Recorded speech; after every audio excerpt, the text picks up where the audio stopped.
શુક્રવારના ઘટાડા બાદ આજે સોમવારે માર્કેટમાં ફરી રિકવરી પાછી આવી અને એફઆઈ પણ આજે તેના પૂરજોશમાં પાછા આવ્યા. આજે અઠવાડિયાના પહેલા દિવસે બજારે નીચલા સ્તરેથી શાનદાર રિકવરી બતાવીને બજારને લીલો રંગ પૂર્યો. નિફ્ટી 24,100ની ઉપર અને સેન્સેક્સ 300 પોઈન્ટ ઉપર બંધ થયો છે. એક જાગૃત રોકાણકાર તરીકે માત્ર ઇન્ડેક્સ પર આપણે ચર્ચા નહીં કરીએ, આપણે તમામ નંબર પર વાતો કરીશું. નમસ્કાર મિત્રો, માર્કેટ મૂડ 22 જૂન.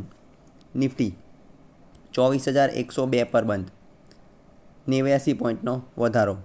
સેન્સેક્સ 74,094 પર બંધ, 291 પોઈન્ટ ઉપર.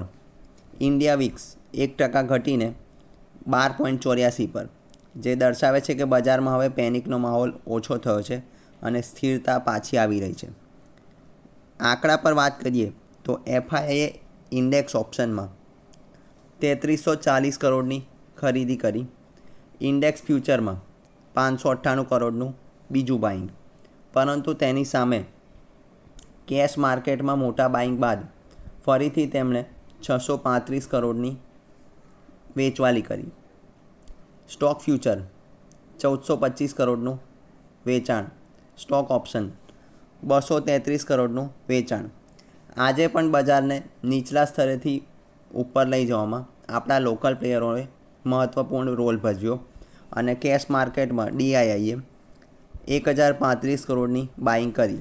એફઆઈઆઈનું ઇન્ડેક્સ ઓપ્શનમાં પ્લસ થવું એ બજારને શોર્ટ ટર્મ સપોર્ટ આપી રહ્યો છે, પરંતુ કેશ માર્કેટ અને સ્ટોક ફ્યુચરમાં તેમની સતત વેચવાલી એ સ્પષ્ટ સંકેત છે કે બજારમાં હવે સિલેક્ટિવ બાઇંગ અને સેલિંગ ચાલી રહ્યું છે અને ઉપરી સ્તર પર બજારમાં થોડું પ્રેશર બની શકે છે.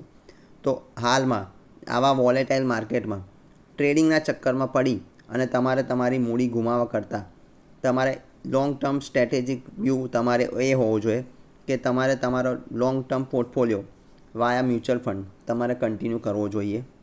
તમારા લોંગ ટર્મ ફાઇનાન્શિયલ ગોલ અને પોર્ટફોલિયો રીબેલેન્સિંગના પર્સનલ ગાઈડન્સ માટે તમે અમને સંપર્ક કરી શકો છો.